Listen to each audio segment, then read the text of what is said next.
Hi, everybody. Welcome. It is Friday and it is the last day of the month, the last day of January, already 2025. Welcome to GlowJoy's Everything Construction Corner. We are here today with episode number 20 with Mr. Josh Nieves. How are you, Josh? What's going on, Gloria? How are you?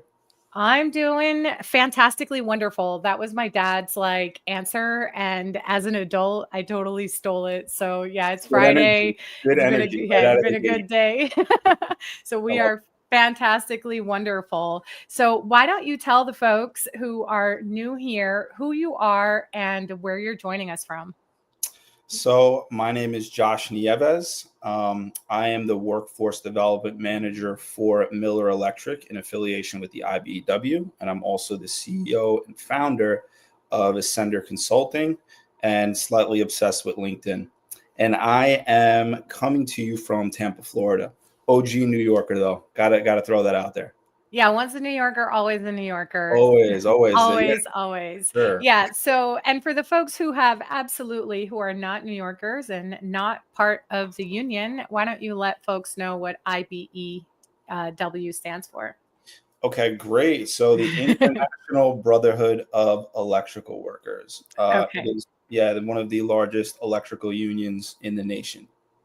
And it's a national union. And, that's why I wanted you to actually spell it out because I wanted to give a huge shout out to all of our brothers and sisters in the IBEW network who are watching.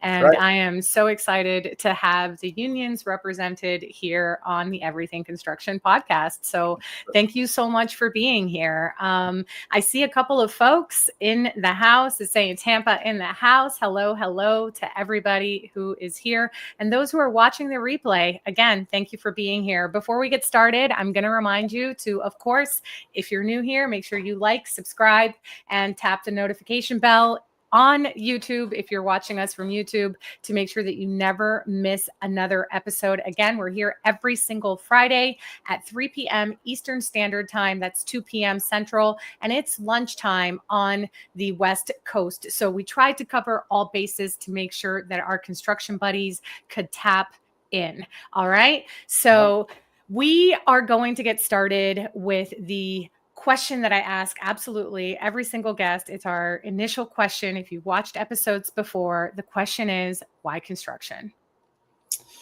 Oh man, the $1 million question. So truthfully, it's all I know, right? I was Okay. raised into the business. My father was a signatory contractor with IBW Local Union Number 3. He Mm-hmm. owned at max, it was about a 50-man minority owned company. Mm-hmm. So actually, proudly one of the first minority-owned contractors with Local 3. We're going back to the 80s, early 90s. So yeah, I was introduced by my father. Here in New York. That's right. That's right. And so what you're saying is you were probably working with your father growing up, summers, after school, weekends, had tools in your hand very likely at a young age. And you also are very well spoken and very business oriented. You made a little comment that you love LinkedIn. So I know that education was also a big part of your background. Why don't you tell us a little bit about that? Yeah. So naturally, I saw how well my father did. He Hmm. provided a wonderful life for me and my siblings. So naturally, that seemed like a great path to me, and I was always very physically active in sports and at school as well. So when I finally turned 15, I had an option to go to a vocational school. So I remember, coming home to my dad and saying, "Hey, Pop, listen, I have this opportunity to go to a trade school." And the first thing he said is, "Do they have an electrical program?" Naturally, right? Of course. And I said, "Yeah, of course, Dad. I wouldn't be having this conversation if they didn't." Hmm. So prior to getting into Local Three's apprenticeship program, this was a great way to get a foundation at 15. Like this is Hmm. the dream, right? This is kind of what I'm advocating for now, trying to get this more front facing with kids. But my school was doing it, so I would do a half a day learning how to dissect frogs and learning about rocks in high school, stuff that I knew I was never going to use. Right? I always had a very entrepreneurial kind of mindset. So I Yeah. was like, why do I need to do this? I'm going to take on a trade. So Hmm. got into the program, and then I did 2 years in that. And then I kind of coasted into the apprenticeship right when I got out of high school. Excellent. So you are very similar to my buddy Jesse, Okay. who started in plumbing, and so many other stories of second gen and third generation entrepreneurs and or skilled tradesmen and women. I actually am second and or third generation now blue collar. My upbringing was a little bit different than yours in that I was actually encouraged not to do this stuff. Like, it's hard on your body, go to school, get an education, go get one of those like cushy office jobs, and the dream, right? Yeah. And I did that dream, or tried to do it, for a decade plus, and it just was not my thing, Yeah. and I remember going on estimates with my grandmother as a child in the Caribbean. I remember going and shopping through catalogs for supplies and windows and doors.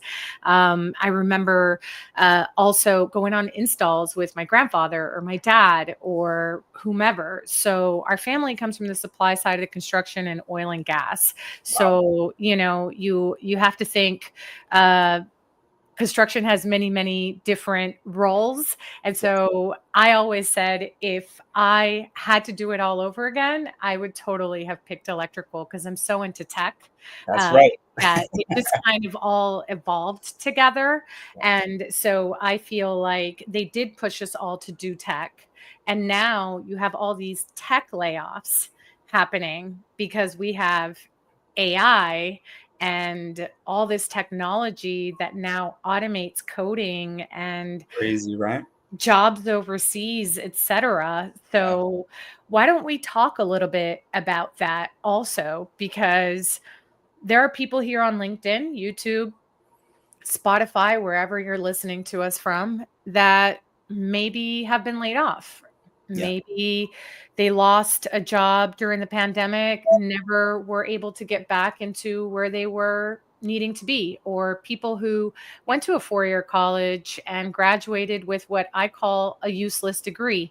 And that's, something that's not really specialized, Yeah. and or very generic, or it's so specialized and too specialized to where you can't use the transferable skills for anything else. And a lot of people out here can't find a decent job, Yeah. or they're overeducated. They've got 3 MBAs, Yeah. you know, Yeah. Crazy. and nobody wants to hire them at the salaries that they require to cover their student loans. Yeah. So, construction is one of those industries that I always advocate for, that not only has a labor shortage, but also has a lot of opportunity in pretty much every single field that you could think of. So, being that that is what you now do, what would be, I guess, your message to those folks who are kind of struggling with jobs and work searches, and how construction maybe could align with some of that? Yeah. So one thing I really love about the trades is it's not this linear path. I think Hmm. this, and this is a discussion I actually have with people from all walks of life when I'm walking the beat, business development, workforce development. When we think of a trades professional, we think of, or just a tradesman, a construction worker. That's a word I don't even like using, to be honest with you. Hmm. Is They think of just someone swinging a hammer. All right, they get Hmm. in. That's all they're doing until they retire, if you get to reach retirement, right? Right. Best case scenario, you have a pension and you get to kind of ride into the sunset. But with that being said, it's not this linear path, right? And this is what I always speak to and preach about. It's like you have so many different opportunities to grow and scale your career. Quite often we talk about scaling a business, scaling a company, but you can scale and grow your own career. Like, this is something Yeah. I'm really adamant about. So the trades provide an amazing foundation, right? I think everyone needs to have a strong trade craft foundation to truly grow. Now, Yeah. not everyone is going to have a field experience, right? Not everyone's going to come up from working with their tools, right? I'm a huge advocate for that, but that's not Hmm. always the case. Hmm. But what we talk about is laying like a foundation, coming into an apprenticeship program, right?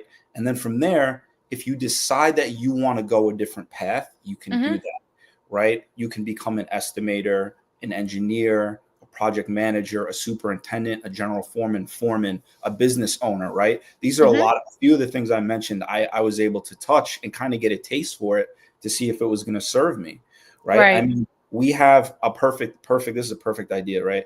Guys, you talk about tech, right? Maybe they got laid off recently. Like VDC right now is huge, right? VDC, we're talking, digital platforms utilizing Procore, BIM models. Like, we need engineers. We need guys who know how to utilize this stuff. So, again, if we only, I don't want to say sell, but if we only pitch our industry in a way where it's like swinging a hammer or carrying pliers, no one is going to be privy to that. So those are conversations that we need to get more front facing. And to touch on AI has actually helped our industry. And I could use a perfect example, right? In emails, construction professionals, guys in the field, we know what those emails look like, right? They're usually not formatted and they don't really look too good. Prior to AI, I used to think I was like really good at emails. I would say like sincerely and best. I still do, right?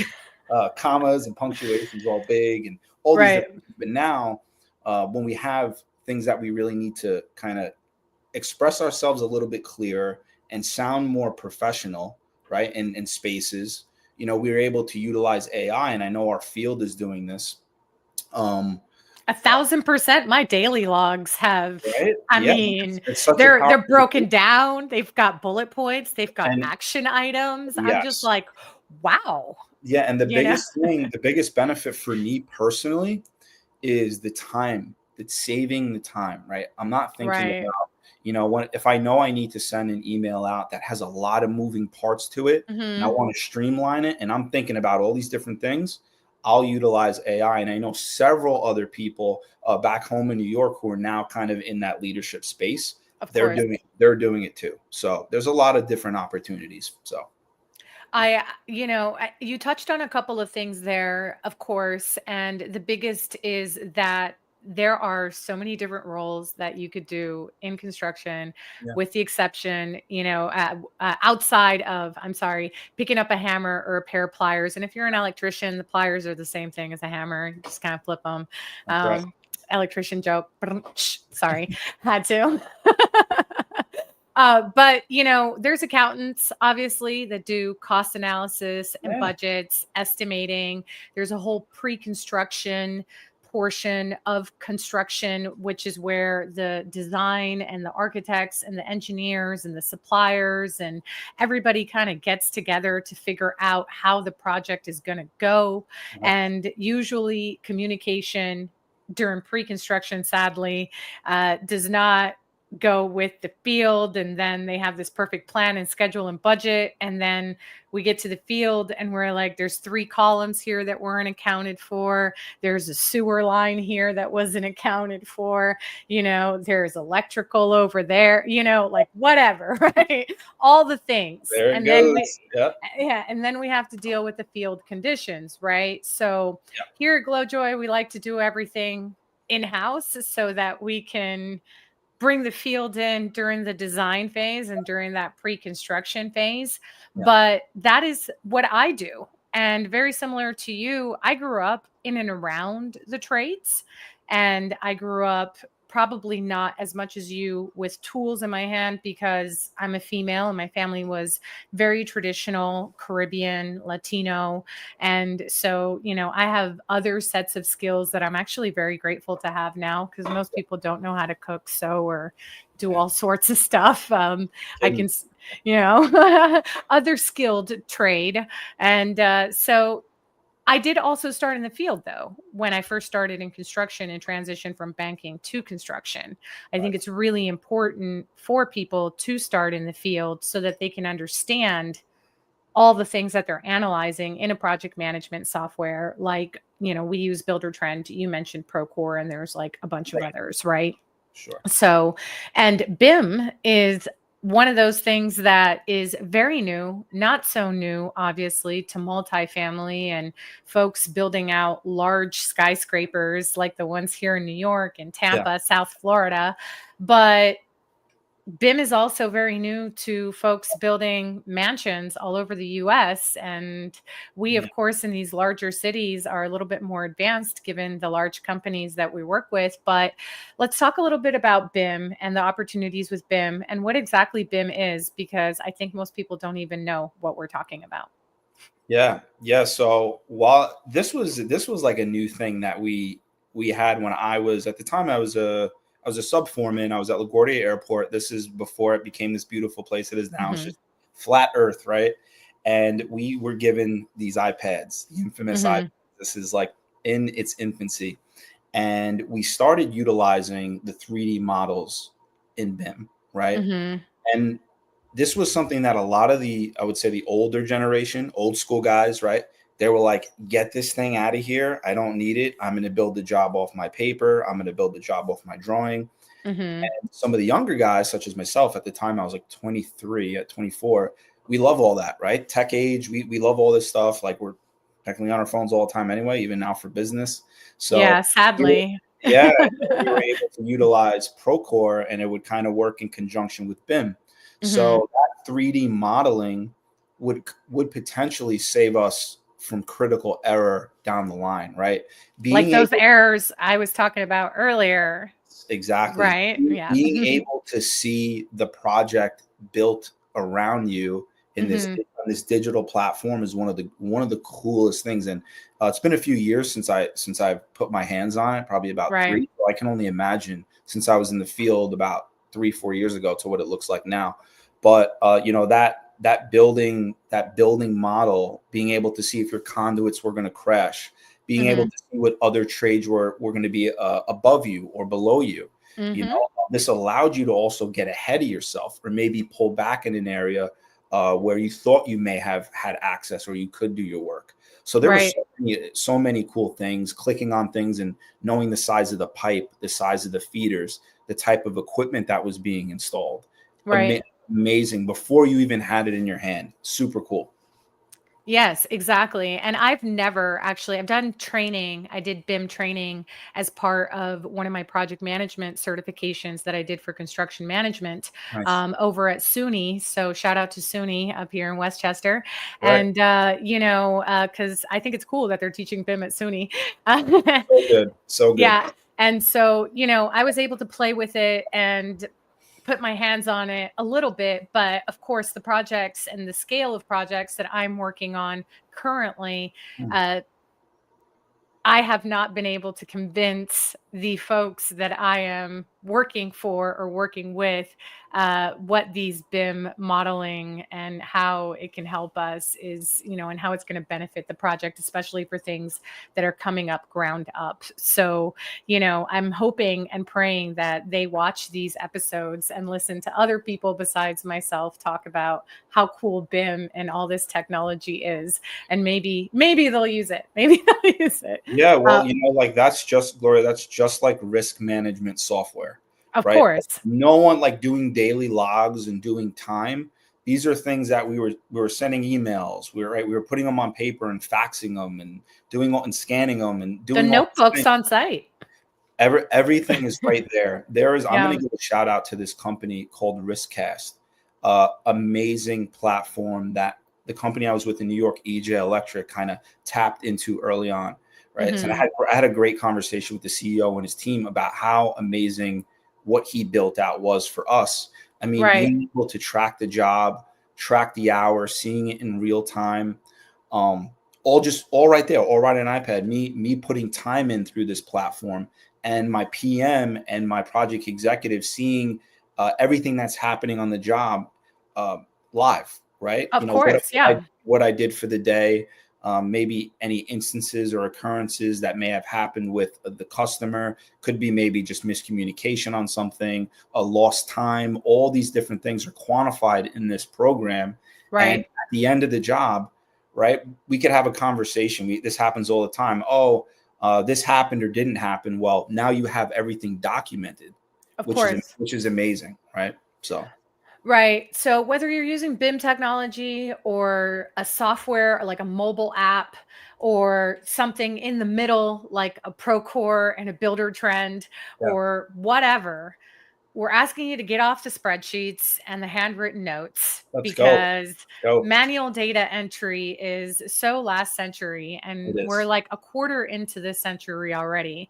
So if you are not using technology in 2025 and you are the owner of a construction company, you manage construction projects, maybe you're a project executive in a like larger mom and pop company, etc., I would really encourage you to really build that into your planning now. Don't wait till next year. Don't wait until next quarter. Like, do it now. Okay. Even if you're using the software for a portion of the year or a little piece of the software, which is how we started. We Yeah. started with one module, then we added a module and another module, etc., to not overwhelm people. Because to your point, the field's already got a lot of stuff going on. The last thing they want is a bunch of paperwork. If it's not making their life easier and it's not revolutionizing as to, the comment section, which is like blowing up over here on my right. And, we'll get to the comments a little bit later. But, if they're not revolutionizing by using the technology, the workforce outside in the field, they're just making more work for them, then it's not worth it. Your So, competitors, and I don't mean to cut you off, Laura, but your competitors are already doing it. And right. this is the only way to really drive this home is if you're not doing it, you're behind. This is just the 100%. reality of it. Best in class contractors. And I don't want to talk about a workforce development and leadership and all these different things just yet. But there are certain things that the best in class contractors are investing in. And if 100%. you're not doing it, you are absolutely falling behind. Yes. Yes. And it is the only reason that a tiny little contractor like myself was able to get licensed, just a handful of years ago and is able to bid on projects that much larger MWBE certified companies than I bid on here in New York and win contracts. And the only reason is because we are using this technology to our advantage. Yeah. And so we're able to manage projects here in New York. We're able to manage projects in your neck of the woods down in Tampa, Florida. We're able to go to West Palm Beach. We're able to build out stuff in Texas and really wherever people want us to. So I took a model very similar to the larger primes and the folks that I admired here in New York and all the unions and how organized the unions are with training and development and apprenticeship programs. I took the best in class of everybody.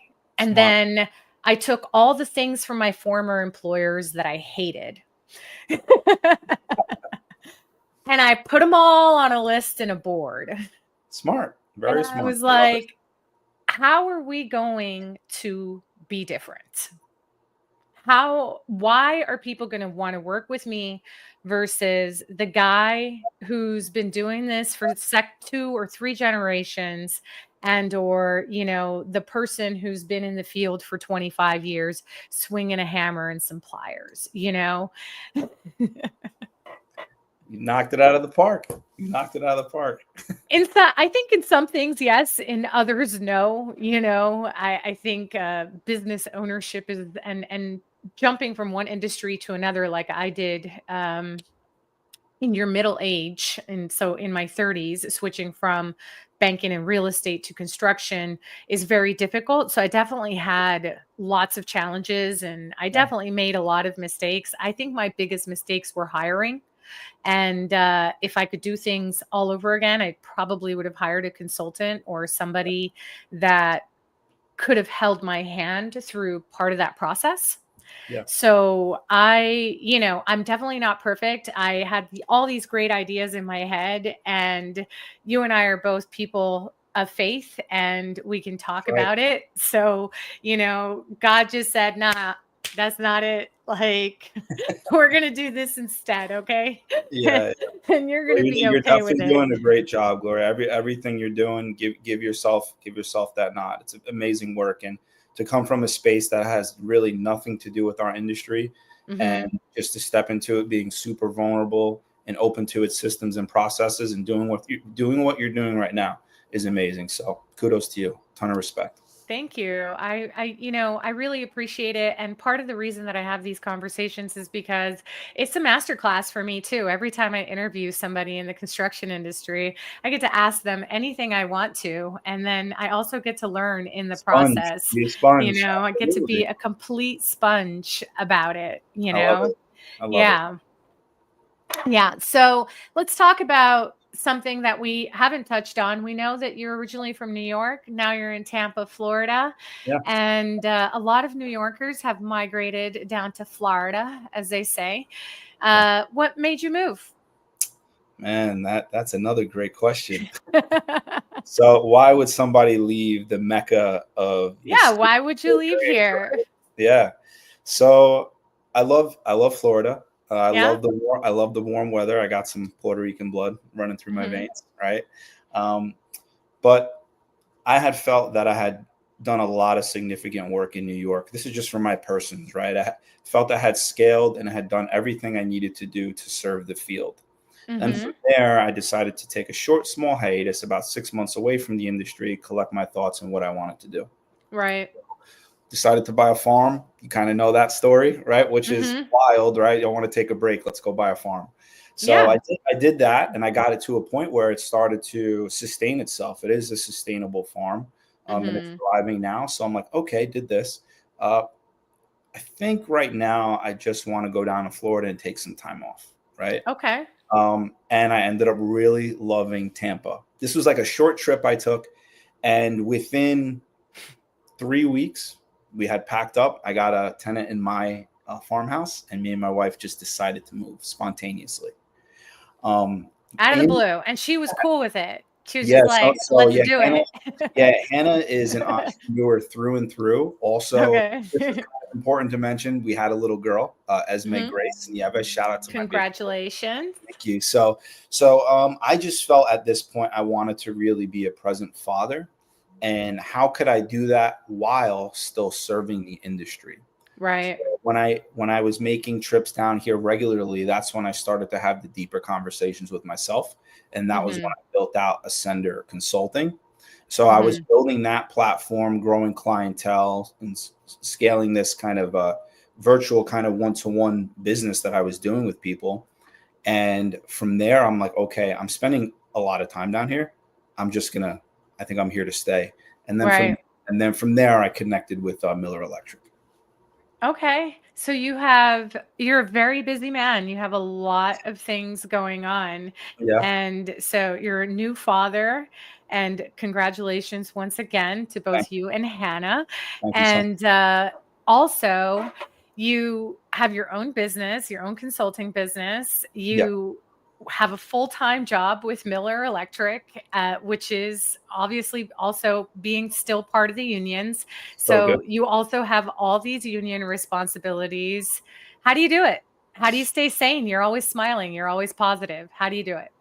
Um, well, hold on. Let me see. I got it right next to me at all times. You know what? Right here, right here. That's number one. Right. So I don't know if you can see it a little blurry. Yeah, So just staying in tune with the gospel. Always, my faith is always the most important thing. That is my foundation. 100%. We talked about Amen. that, right? And then just really, I've always set smart goals, right? Hmm. Setting smart. I'm sure you know what smart goals are, right? So Hmm. setting smart goals and um, creating a process where I basically A to C, all right? A being the most important, C being the least important, and that's how I typically structure my day. Right. Right now, Laura, my focus is really on the workforce, doing what I'm doing with Miller Electric and supporting the IBEW because the need is there now more than ever. Hmm. And what I do one-to-one with individuals with a sender is something that I can structure around that. Right. And on top of it, what I deal with the farm in New York, I have people taking care of things for me.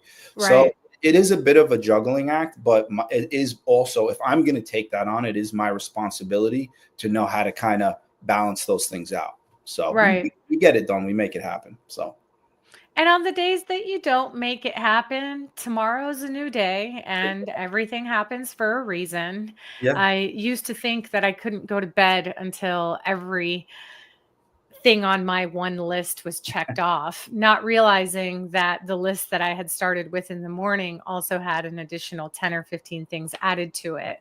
Always. And I didn't account for that. And sometimes I would spend hours on end, especially when I was in the field as a site supervisor or a Yeah. site super, running around, answering a question here, delivery here, safety issue here, inspector showed up downstairs. Doesn't end. Like, Doesn't end. exactly. It would be 3:30 and I'd look a little pale and somebody'd come to me and be like, "Hey, have you drank water? Did you eat today?" No, probably not, No, right? probably not, Probably right? not. Probably not. Yeah. Yeah. Yeah. That's And part of it, though. Really, just over time, it's like running a project. The first job you ever get, it's very overwhelming, right? I remember the first time I was handed a set of blueprints to, trial by fire. Today, we're starting to get away from that. We're starting to really properly train our trial leadership. by fire. Yeah, trial by fire. This is what my experience was like, right? So, sink or swim. You talk to a lot of trade professionals who say, "Hey, where'd you learn how to be a foreman?" They're gonna go, "Where'd I learn? Like, just got handed a set of blueprints and I ran with it, right? I just built the job." So, learning how to structure your day. I learned a lot of that in the field, and I started young. I started running work officially with Local 3 when I was about 23 years old. So, learned Right. early on. It's funny that you mentioned that because that is how I learned as well. In fact, my first job as a super, I was actually an assistant project manager and I was sent to the field to be a translator. Okay. Just is. Awesome. Uh, Sounds like a great yes, job. yeah, sent to the field to really translate Spanish, English, Boricuas in the house Important. over So here, important. and really translate the plans Root that, cause represent. yeah, yeah, I love it. really, really translate the plans and help the field that was building understand what was going on and the foreman as well. And obviously, this was for a company that didn't have any type of training programs or Mm, any type of development. So the foreman himself really didn't even know how to read plans very well to begin with. He probably got thrown a set of plans and said, "Here, figure it out," as well.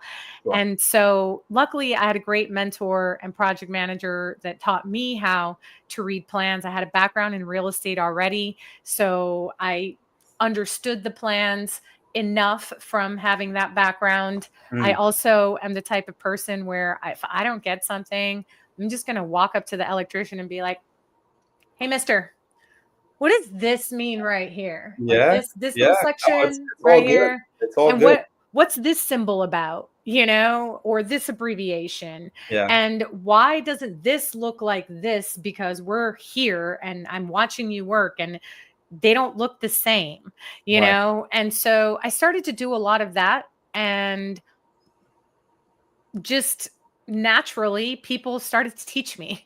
because they Absolutely. were like, she just wants to learn and she's just curious on how all of this stuff works. And I also learned all the things that people shouldn't be doing and how contractors and subcontractors get screwed, how lenders get screwed, how insurance companies are, yeah, they've got their own agenda. Everybody's got something going on. So just knowing the ins and outs of the business and everything also is a part of it. And the only way that you get that is with having both the experience in the field, that hybrid management experience, Yeah. even business development. How are you going to sell a construction project if you don't even know how to build it? Yeah. That's. I mean, you pretty much hit the nail on the head with that. Absolutely. It sounds like common sense, but these are things you have to say out loud sometimes. So. I know, definitely. And, that company I was working for was actually a pretty good company. They worked on some great projects and Yeah. I was a part of some really cool build outs, like retail build outs here in New York as a part of it. And then of course the pandemic hit and yeah, we all had to figure out what we were going to do because Crazy times. Yeah. outside of the government work, and not even, everybody was literally sitting on their hands waiting for what's going to happen next. And so, you've done a lot of stuff. You've got a farm, you've been in the field, you've done foreman work, super work, business owner work. Is there anything that you haven't done that you want to do that is on the horizon for Josh? Yeah. So I may be putting this out there too soon, but I would love to uh, build out like a workforce summit, uh, Okay. bringing trades together from all over the world, Mhm. from all over the states, even if it was small. I would Mhm. love to lead something like this, partner with someone on this, and really touch on. There's so many moving parts to the construction industry, like you said, Right. but really tackle the workforce issue. Like, let this be what we highlight. Make it a yearly event. Like, let's really beat this thing up. Let's get best in class leaders, best in class contractors, best in class CEOs, founders, engineers, and really just like everyone who plays a part in workforce development that has something that they can share that can add tremendous value. Let's all get together. Let's make this a thing. And it's something that I'm thinking heavily about because these summits are really powerful. I just went to the Mhm. Dirt World Summit. Shout out to Jason Richardson for allowing me to be there. And Mhm. that touched on so many amazing things, right? But for me personally, I really think workforce development is what needs to get beat up right now. And that's just my opinion. I think I'm just privy to it, right? This is my what I'm tapped into on a daily basis, and my heart is there. And I Mhm. think this is affecting everyone in a different way. Mhm. So why not get best in class individuals, contractors, people together, and let's talk about it. Let's talk about it and see how we can make this better for everyone. So that's something that is a mission I'm on right now, Mhm. along with speaking engagements. I love getting in front of people. No, doesn't matter. It could be 5 kids in an elementary school. It could be 500 people in an auditorium. Like, I Right. want to get in front of people. There's a lot I have to say, and I think the trades need a seat at the table. So Absolutely. I agree. And that's actually why you're here, right? I don't have a huge audience, and I don't have a super popular show, as they call it. But the reason that I'm doing this, and the reason that I bring folks on, and you see that if you listen to past episodes of season one, is because everybody needs a seat at the table. yeah, Honestly, even the person who's doing accounts receivable and accounts payable, how on earth do you guys think you get paid? yeah, Somebody's got to do all that accounting, all that bookkeeping. absolutely. And even though they're not in construction out with a hammer or a pair of pliers, they're still in construction. And so, talking about construction and everything that has to do with construction is really what this is about. Yeah, And bringing more tradespeople to LinkedIn is a goal that I have had since yeah. almost 2 years ago, which Wow. is why I switched from Clubhouse, this platform, to LinkedIn. I didn't go on X because I know that there was like so much political divide there. I Yeah. didn't go on Facebook because Facebook groups were dying. I didn't go on TikTok because I'm too old. Yeah. you know, Yeah. and I say too old, but I mean like to be dancing and what, like that wasn't my audience. And Right. so I really thought about it. Like, how are we going to continue this show, this community, live events, to your point, which is something that we had just started and I also really advocate for? And how do we really kind of help and do our part to leave the construction industry really better than I found it? And the greatest thing that I found was this LinkedIn community. So shout out to the construction community here on LinkedIn. So good. You kind of like came out of nowhere and you're on everybody's feed now because you've been posting every day for Yeah. the past, what is it, 4 months? Yeah. Yeah. 4 months now. Yep. Okay. And what prompted you to do that? Yeah. So I think I really believe right around the time I had left the farm and came to Florida, I was doing the industry a disservice by Mhm. not sharing my experiences, right? Mhm. Um, I don't believe in like, oh, this is my truth and this was my experience. No, this is the reality. This is the reality. And I think I said my first post that really took off. I said and this is, I know I'm going to get some slack for this. I It's said the okay. construction industry sucks because most construction companies suck, right? I But agree with you. right, so there was a lot of engagement, and then things kind of started to take off. And I would say probably 95%, right, was in agreement. And I'll tell you what ended up being really interesting, Gloria, was that the other percent, when I said Mhm. this, was not from the field. The percent that did not align with what I said were sitting in managerial roles or they own businesses. Of course. So, with that being said, I knew what I was saying was a reality for everyone. And for those who disagreed, they did not want to admit this. Right. And the reason Mhm. why I said what I said is because I only have worked with best in class contractors. I Mhm. only worked with the leading electrical contractor in the Northeast, who is EJ, the Mhm. leading in Westchester as a super, and Mhm. now the leading in the Southeast. I know what they're doing, and I know why they're best in class. So I Right. speak directly to that. Now, so to touch on the whole LinkedIn thing, from there Mhm. I went, okay, obviously this is a real, what I'm saying is a real issue. I could either pull away and not continue to beat this up and nothing changes, or I can build a business model around this thing and really try and tap into this network and start cultivating some real change, sharing personal experiences, advice from my time as a business owner, superintendent, foreman, all down to my faith. Right, I try to keep things not so linear. I want people to see that I'm a real person too. I'm just not all business. And I also don't want people to think that I'm trashing the industry. I love it. This is all I know. But sometimes Mhm. you have to say things that sound extreme to wake people up and get attention. Yeah. So that's what I try to do sometimes. That's the New Yorker in you. You can't Yeah, help yourself. Shout out to yeah. all the New Yorkers out there who can't hold Let's what they're go. thinking Yeah, in their head. yeah, We're kind of dealing with that now with the current administration. So just yeah, remember, ju- yeah, just remember that the current administration is being led by New Yorkers, yeah. and we got no filter, y'all. Like, I'm The sorry. only critique I have for Floridians is their pizza and their driving. That's the only critique I have down here, and that's all I'm going to say about that. I won't beat that up too much. Yeah, you haven't been to Texas yet, so I will Okay, take Florida drivers over Texas really drivers. Yeah, sounds all like a good time. day, every day.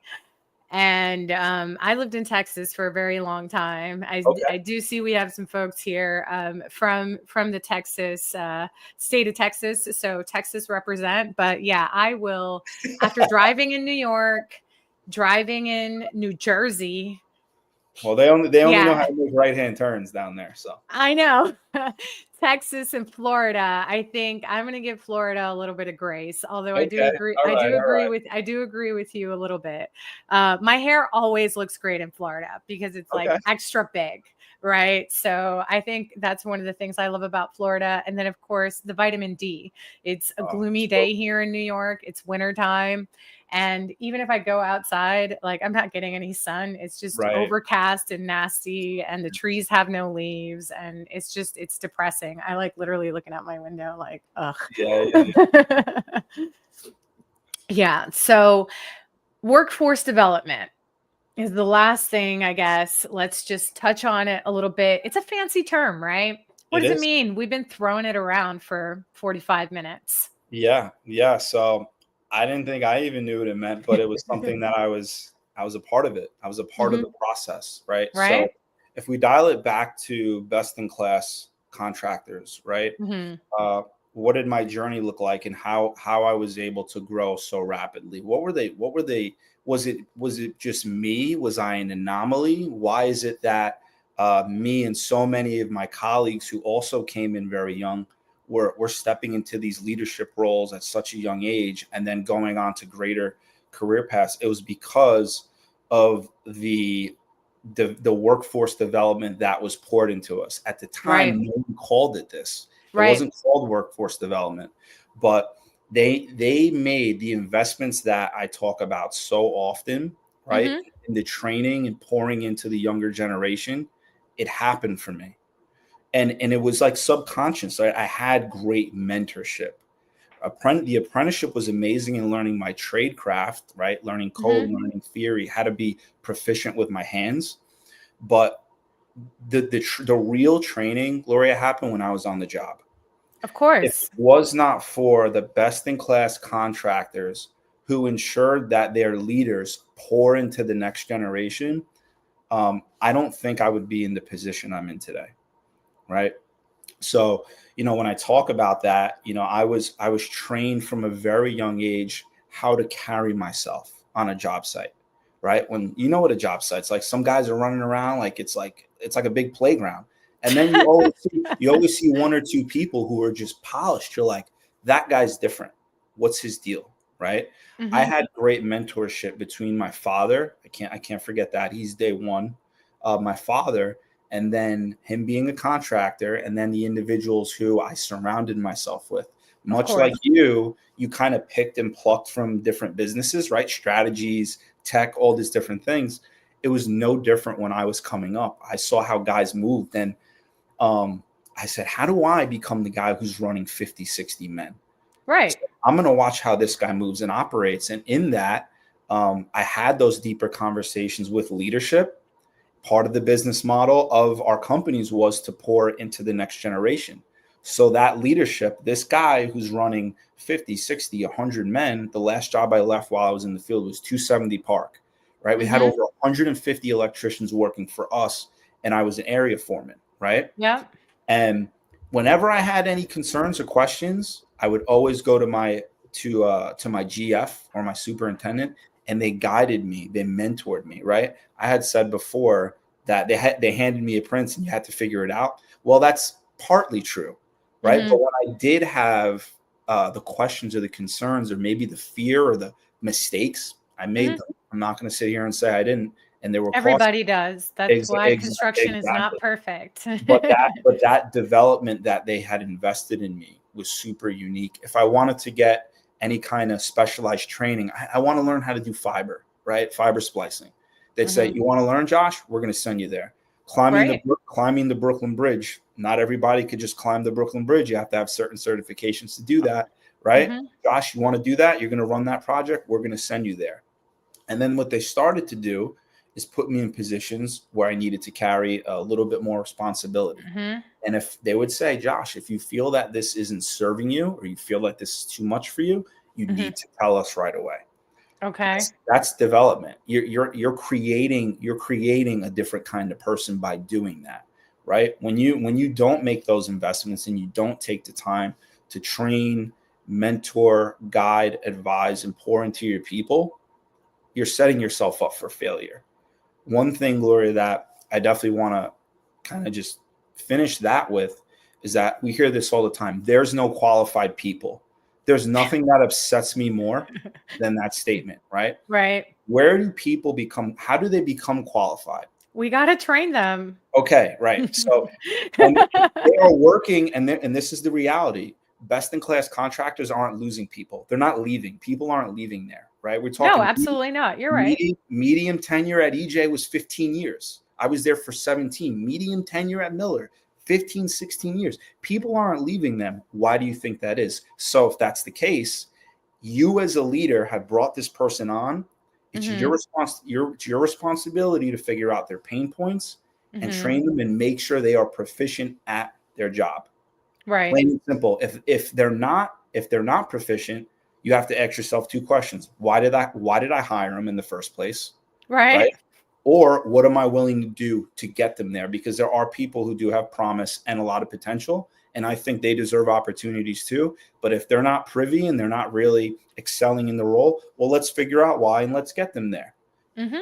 Very, very straightforward, very simple. I don't think we're building rockets, It So is, but it isn't. So, I mentioned earlier that yes, I had great strategy when I started my business, and really my business started part-time while Mm. I still had a full-time job. And then I ended up just making it my full-time job during the pandemic when, everything kind of folded and I really had nothing else I could do. And so, I just kind of had to figure it out. As a part of that, the person that has a heart in me wanted to hire everybody and just find jobs and bring them on board, and I had no systems, no even subcontractor agreements Startup. or Yeah. any of that stuff. I was like, I'm just a small company, I'm going to pay people through Zelle, like whatever. You're laughing, but like, I You mean, gotta do. You gotta do though. It's all good. right. And so it wasn't until I needed to get OSHA certifications for a certain group of individuals that were working Fun, for us. fun, fun, fun. And I'm always a stickler for sticking from a safety perspective because I come from an oil and gas family. Like, you don't skip on safety. Okay. No. So certifications are there for a reason. OSHA's there for a reason. If they want us to wear a certain type of glove, safety glasses, pants, whatever, like there's a reason. They're Yeah. not doing this because they're getting a cut from Carhartt. Like, it just is. Right. Yeah. So, and you laugh, but safety is one of those things that nobody likes. And I was a safety Well, girl. yeah. So that was my first role. I was a translator / safety girl. I am an SST with the New York City Building Department. I'm also got my filing rep ID and a bunch of stuff. And so I'm just the New York City DOB code consultant on most jobs. Right. And also the safety person, the one that nobody likes when she or he shows up on site, but if you're doing things and you're a first in class business or Yeah. general contractor and you're not cutting corners to shave dollars off your bid so that you can win a bid, then you don't need to worry when the safety person comes on site, because your job site's already clean, which is the biggest safety issue out there. Oh yeah. Is a dirty job site, a messy job site, Yeah. trip hazards everywhere. And the other thing is, you trust your team, right? They've gone through the proper training. If Sure. they're in New York, they're going to be walking around with their OSHA card. Now it's 40 hours that has a QR code. If the building department shows up, you're not going to have any issues, right? And so on and so forth. And so I tell people, yeah, we can joke around about safety and hard hats and glasses and this person and that person until somebody loses an eye, a leg in an elevator, or worse. Yeah, it happens. It happens. It's not what you're It talking does. about, Victoria, is not uncommon. I think recently, maybe I don't want to butcher this timeline, but I think last week somebody had fallen through a ceiling in like a museum. This was on a newsletter I got, and yeah, he stepped through a ceiling, and I think it was like a 40-foot fall, and these things happen, quite often. I mean, really talking about safety, it's the most important thing. Getting home to your family at the end of the day is key. Right. So a foreman, a site supervisor, a project manager that is beating you up about these things really is just concerned about you getting home to your family at the end of the day, Absolutely. And so if it takes an extra 5 minutes or 10 minutes to put the harness on, then put the harness on, and man, put it on right. Yeah. Make sure you check it too. Check the expiration dates on these things. A lot of folks don't know this, but safety equipment does have an expiration date on it. And so you definitely want to check those things. I know that a lot of people continue to use them, but OSHA's actually changed the type of hard hat that we have to wear now. Doing visors? Are you doing like the climbing helmets now? Depends on what type of job we're on, right? So if we're doing any facade work or roof work and the folks are out in the field on those big scaffolds that we see all over New York City, then you best believe, yes. If we're even doing build outs where we have new ceilings being put up, or of course any work above, obviously that's the code. That's what we have to do. We got to wear our hard hats. Even in finished spaces, I remember doing an inspection with an electrician during one of my very, very first jobs as an APM. The job site was finished and I was wearing safety boots and everything else. But because the architects and engineers were not wearing hard hats, I didn't wear one either. Because I thought, well, nobody else is wearing one, so I'm just not going to wear one. And when we opened the door in between the hotel and the retail space, the exit sign fell on my head and I literally got knocked out and got rushed to the hospital. And of course, it was like a whole thing. I was perfectly fine, but oh my God, that could have been a lot worse. And I should have had my helmet on. Yeah, that's wow. Well, I'm Because glad you're okay. we hadn't passed inspection yet, right? So technically, I should have had my helmet on. Man, those electricians, man, whoever put that sign up. It was existing. Oh, and okay. it was, all right. So we get a pass. It was damaged. Yeah, it was damaged during construction. Maybe somebody hit a ladder or something, and it was an exit in between the hotel and the retail space. So technically it belonged to the hotel. Wow. And it was one of those not my scope of work type situations. Yeah, we know what those are. Yeah. And, obviously things happen, right? Nobody's perfect. Even if it was the electrician's fault or whoever's, things happen. And that's why we have inspections and that's why we have safety gear. So, wear your PPE, folks. That's it. Doesn't take much. So where can people find you? LinkedIn, like you had mentioned before, social media, I'm not really too crazy about the TikToks and all this other stuff. I feel like it's kind of a distraction. I really try it's one of two things. I'm either focusing on business or my family. Mm-hmm. The last thing I want to do is watch someone, I don't know, do cartwheels through a hula hoop that's on fire, or, on Instagram where there's just like a bunch of nonsense, and that is why I specifically decided to, keep my platform on LinkedIn. I just want around it's like anything else, right? I want to keep a really good, healthy circle and no nonsense, no gossip. We're all working towards the same goal and just elevating the construction industry, something I'm so passionate about. So. Yeah. So folks, if you are on LinkedIn, make sure you follow Josh Nieves on LinkedIn. He is actually also on Instagram. So you can follow Josh Nieves on Instagram. You can, of course, catch the replay, rewind here on the Everything Construction podcast. Josh, you've been an absolutely incredible guest. We have a handful of minutes left. I think we addressed most of the questions and conversation in the chat. There is a shout out here to the tool belt generation, which, Gen Z has been dubbed the tool belt generation. Of all recent generations, Gen Z has been the one generation who has finally woken up and said, do we really have to go to college? Can we go the path and the route that Josh Nieves went and be a second generation electrician and skip all of that? And the answer is absolutely yes. And if your school does not have a co-op program, which is probably what Josh was in, where you do 50% school and 50%, go out and to the trades or trade development or whatever. And there's many, many different types of co-op programs. Then I would actually encourage you to slide into Josh's DMs. If you're a little bit intimidated by him because he is a big dude and he's got a lot going on, you can, I don't bite.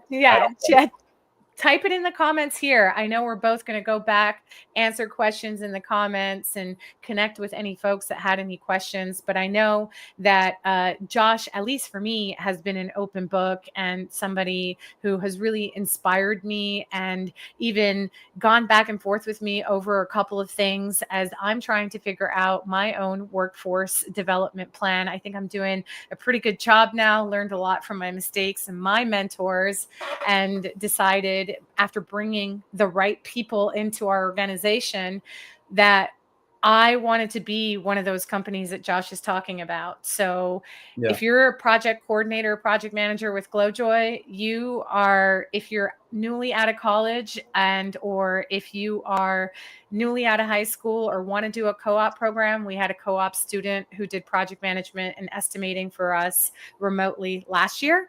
And so it's not just the trades now. You could really do anything. And so there are companies out there like mine. We're partnered with the city of New Rochelle because I'm up in Westchester. We've also done workforce development and internship programs with high school students in Brooklyn. And so, I am a huge proponent for this because as small business owners, you get help with your payroll. Okay. The government wants to pay you to train these people. So, and B, schools aren't doing it. And C, companies need more people. So yeah, I think it's like a win for everybody. And so if you're in the New York area or even anywhere in the tri-state area, I'm happy to connect you with my resources to get into workforce development programs. And Josh, of course, you know how to reach Josh, and we will have future guests all over the country as well, folks. So I want to thank you again, Josh, for being here. Folks, I'm going to do a solo show next week. We are starting a new industry news section of this channel. So every first Friday of the month, I will do a recap of the headlines from the previous month. There has been a lot going on in January 2025, especially in the construction industry. We've got a new administration in the House, whether you like them or not, doesn't really matter.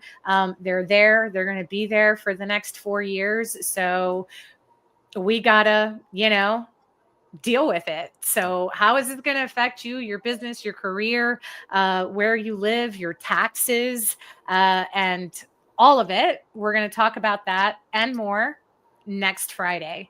And so if you want to sign up for the exclusive newsletter with all of the articles that are going to be included as a part of that conversation, that goes out on February 6th, and it's the day right before. So make sure that you tap whatever link my team's going to put in the bio to sign up for that newsletter so that you can get all of those articles and prep for the conversation on Friday. And then, of course, if you also want to be a guest on our show, slide into my DMs. We have a link for that as well. And we will ensure that our team, we have a PR and marketing team, so we'll ensure that our team vets you guys out. We want to make sure that we're not chatting with any robots. There's a lot of spam out here in the internet and, catfishers. So we want to make sure that we're talking to real people with real stories, and not folks that are just here to promote their business. But Josh, we really, really, really appreciate you for taking the time. So 2 minutes over the hour. So I am going to give you back the rest of your afternoon, as the folks say. And thank you to everybody for tuning in. We will catch you next week. Bye. Take care, guys.